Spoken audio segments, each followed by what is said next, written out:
बहुत समय पहले की बात है जब ब्रह्मा, विष्णु और महेश इस संसार की रचना कर रहे थे। शुक्लांबरधरं विष्णुं। तब एक समय ऐसा आया कि असुरों का अत्याचार बढ़ गया। धरा पर दुष्ट शक्तियां प्रबल हो गईं और देवता परेशान हो गए। देवता अपने त्रिदेवों के पास गए और उन्होंने कहा, हे महादेव, हे ब्रह्मा, हे विष्णु, हम इन असुरों से त्रस्त हैं, हमारी रक्षा कौन करेगा? तब त्रिदेवों ने मिलकर निर्णय किया कि वे शक्ति का अवतार लेंगे। इसी समय मां काली प्रकट हुई, जो अज्ञान और पाप के अंधकार को नष्ट करने वाली थी। मां काली का जन्म।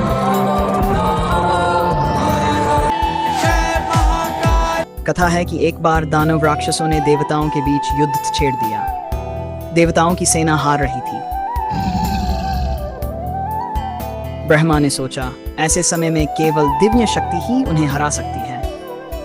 तभी महासमुद्र से उत्पन्न हुई मां काली, काले रंग की घोर रूप वाली, जिनके बाल उड़ रहे थे और जिनकी आंखें आग जैसी जल रही थी।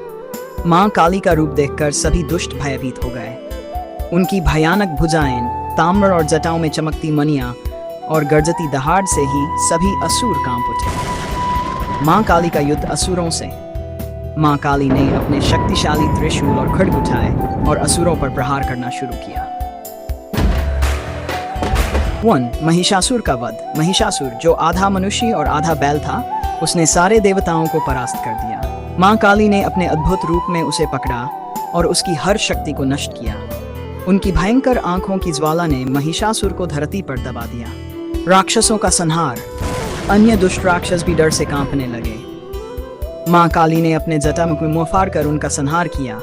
उनकी काली त्वचा और अंगों पर रक्त का छींटा देखकर असुर हतप्रभ रह गए। मां काली का रूप केवल युद्ध का ही नहीं, बल्कि भक्ति और शक्ति का भी प्रतीक है। उनका काला रंग अज्ञान और पाप का नाश करने वाला है।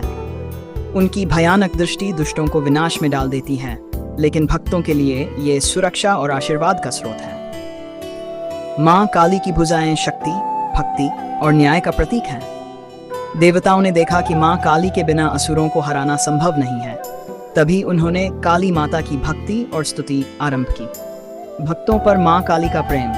मां काली केवल राक्षसों का नाश नहीं करती, बल्कि भक्तों की रक्षा भी करती है।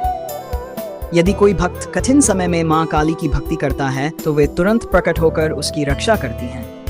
मां काली का आशीर्वाद पाने के लिए कोई भयभीत या असहाय नहीं रहता। उदाहरण, एक गांव में भक्त ने अपने घर में मां काली की प्रतिमा स्थापित की। गांव पर एक दुष्ट नागिन का आतंक था।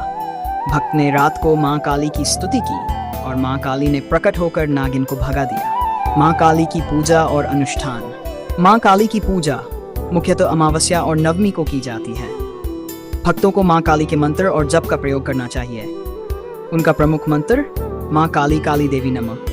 यह मंत्र न केवल भय और बुराई को दूर करता है, बल्कि मानसिक शक्ति भी बढ़ाता है। मां काली ने केवल दुष्टों का नाश ही नहीं किया, बल्कि धर्म और भक्ति की रक्षा भी की। उनका ये संदेश है कि अज्ञान और पाप के सामने डरना नहीं चाहिए। भक्ति और श्रद्धा से सभी संकटों का सामना किया जा सकता है। आज भी हर भक्त मां काली के मंदिरों में जाकर उनकी भक्ति, स्तुति और आराधना करता है। मां काली का ये रूप सत्य, न्याय और शक्ति का प्रतीक है।